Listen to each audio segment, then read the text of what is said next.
চব্বিশের গণ অভ্যুত্থানে যারা জীবন দিল, যারা আহত হলো, যারা নেতৃত্ব দিল জীবনের মায়া ত্যাগ করে, তাদের অবদানকে অস্বীকার করতে চায়। তারা এখন ভাগবাটোয়ারার রাজনীতি করে, তারা এখন ক্ষমতা দেখায়। এই ক্ষমতায় তাদেরকে কিভাবে পেল?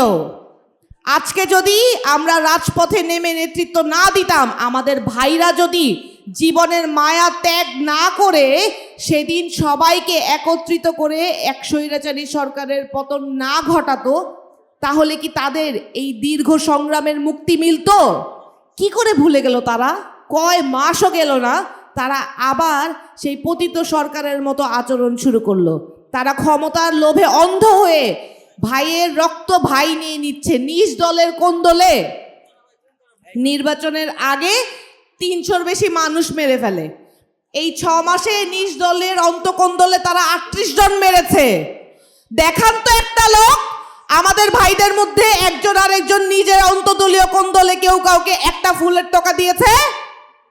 আছে? আছে? নাই। আমরা ওই যে কাকও কাকের মাংস খায় না, কিন্তু তারা খায়। তারা খায়। তারা এই চাঁদাবাজির টাকার ভাগের জন্য এক ভাই আরেক ভাইকে মেরে রক্তাক্ত করে দেয়। কিন্তু আমরা প্রশ্ন করলে,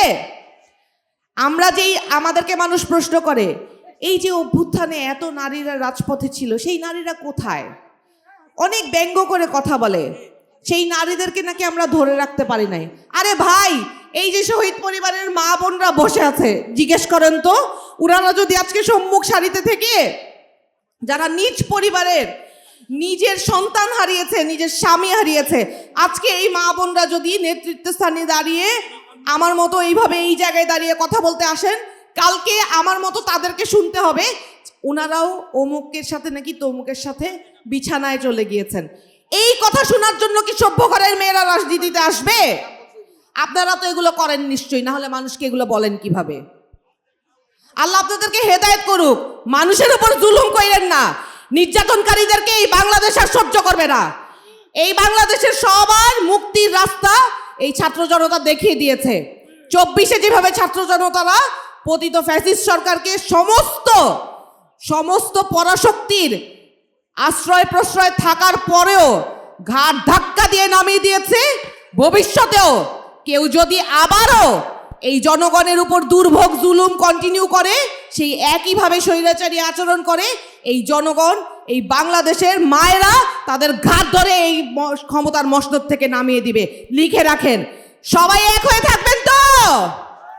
ইনকিলাব ইনকিলাব ইনকিলাব ইনকিলাব ইনকিলাব ইনকিলাব। সবাইকে আসসালামু আলাইকুম।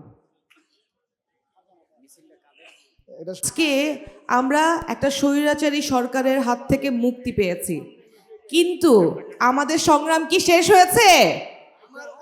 আমরা কি কমিটমেন্টে, কোন বয়ানের ভিত্তিতে সেদিন রাজপথে নেমে এসেছিলাম? সেই এক দফার ঘোষণা ছিল স্বৈর শাসনের পতন। আমাদের এক দফার ঘোষক জনাব নাহিদ ইসলাম বলেছিলেন যে স্বৈর শাসন পতন ঘটাতে হবে। সেই এক দফার ডাকে আমরা রাজপথে নেমে এসেছিলাম। আজকে আমাদের সেই ভাইদের যেই ত্যাগ, সেই ঘোষণা, সেই বিপ্লবী ডাককে একটা দল মুছে দিতে চায়। সেই দিন জনাব আসিফ মাহমুদ সজীব ভুইয়া বলেছিলেন ৬ তারিখ নয়, ৫ তারিখই ঢাকা শহরে সবাই ঢাকামুখী হবেন, সবাই ঢাকায় চলে আসবেন, সবাই মিলে আমরা পতন ঘটাবো। অথচ আমাদের চোখের সামনে আমরা দেখতে পাই একটা দল, তারাও তো একটা সময় জুলুম নির্যাতনের শিকার হয়েছিল। আমরা সেই জুলুম নির্যাতনের ঘটনাগুলোকে আমরা মনে করি, তাদের নির্যাতনের ইতিহাসকে আমরা অ্যাকনলেজ করি, আমরা তাদের সংগ্রামকেও সম্মান করি। হবে ইনশাল্লাহ, খুব ভালোভাবে খেলা হবে। আপনারা সবাই প্রস্তুত আছেন তো? আমরা ফ্যাসিস্ট খুনি হাসিনাকে প্রয়োজনে উনি হেলিকপ্টারে গিয়েছেন, যেভাবেই আসবেন ফুলের মালা পরাবো না কি পরাবো জানি না, তবে অপেক্ষা করছি সেই দিনটার উনি আসবেন এবং প্রত্যেকটি গণহত্যার বিচারের জন্য তাকে যেন ফাঁসির দড়িতে ঝুলানো হয়, আমরা সেটার জন্য অপেক্ষা করছি এবং সেটা আমাদের কার্যকারিতা করতে হবে।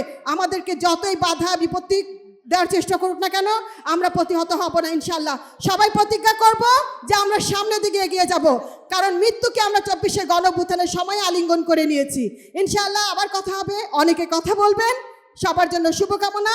ইনকিলাব জিন্দাবাদ, জাতীয় নারী কি বলবো, নারী শক্তি জিন্দাবাদ এবং জাতীয় নাগরিক পার্টিও জিন্দাবাদ।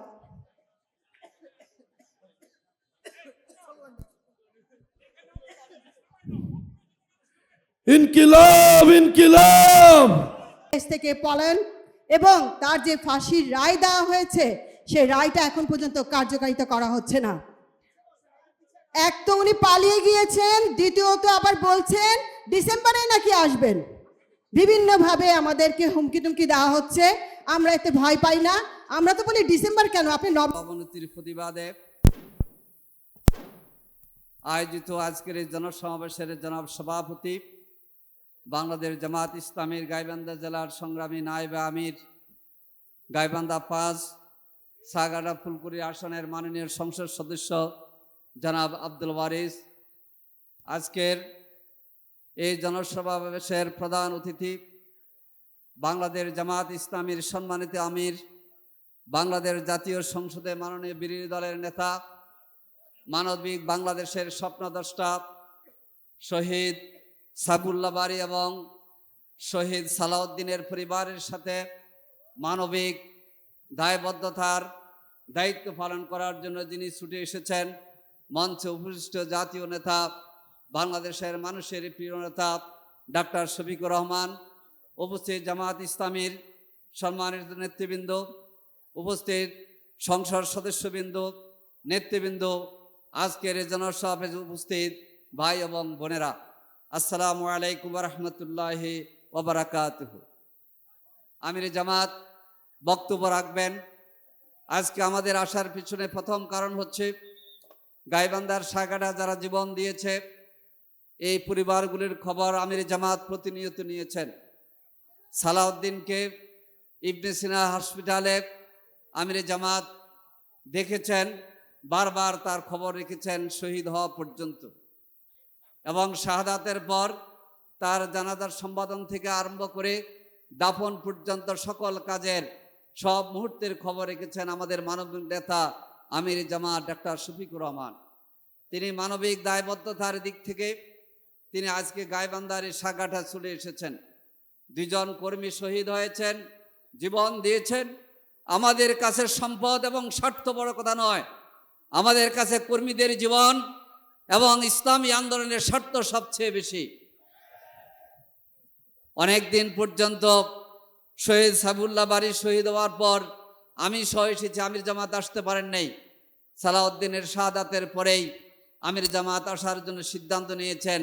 24 ঘন্টার মধ্যে এই আয়োজনে আপনারা শরীক হয়েছেন, এর জন্য আপনাদেরকে ধন্যবাদ জানাচ্ছি। সম্মানিত ভাই এবং বন্ধুগণ, আমি আমির জামাতের পক্ষ থেকে, আমির জামাত আজকে মঞ্চে আছেন।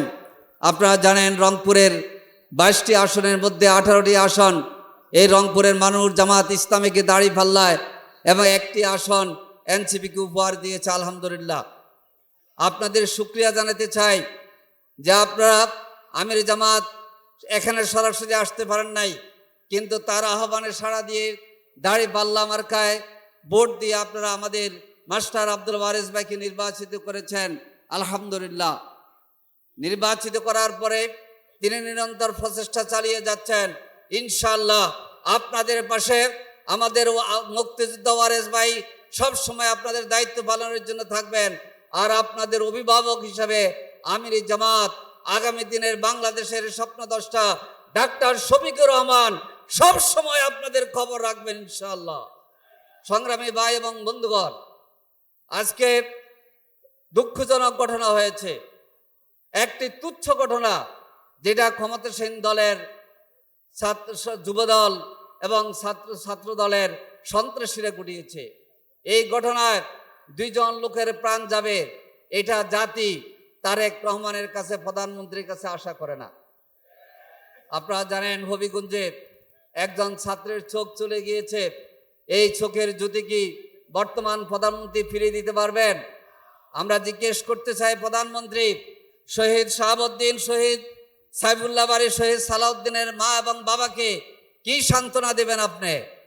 আমির জামাত দেখা করে এসেছেন, তার মায়ের কান্না, তাদের দুজনের মায়ের কান্না থামানো যাচ্ছে না। এজন্য আমরা আজকে দাবি জানাতে চাই, 6 জনকে অভিযুক্ত করে মামলা দেওয়া হয়েছে, এখনো 2 জনকে গ্রেপ্তার করা হয়নি।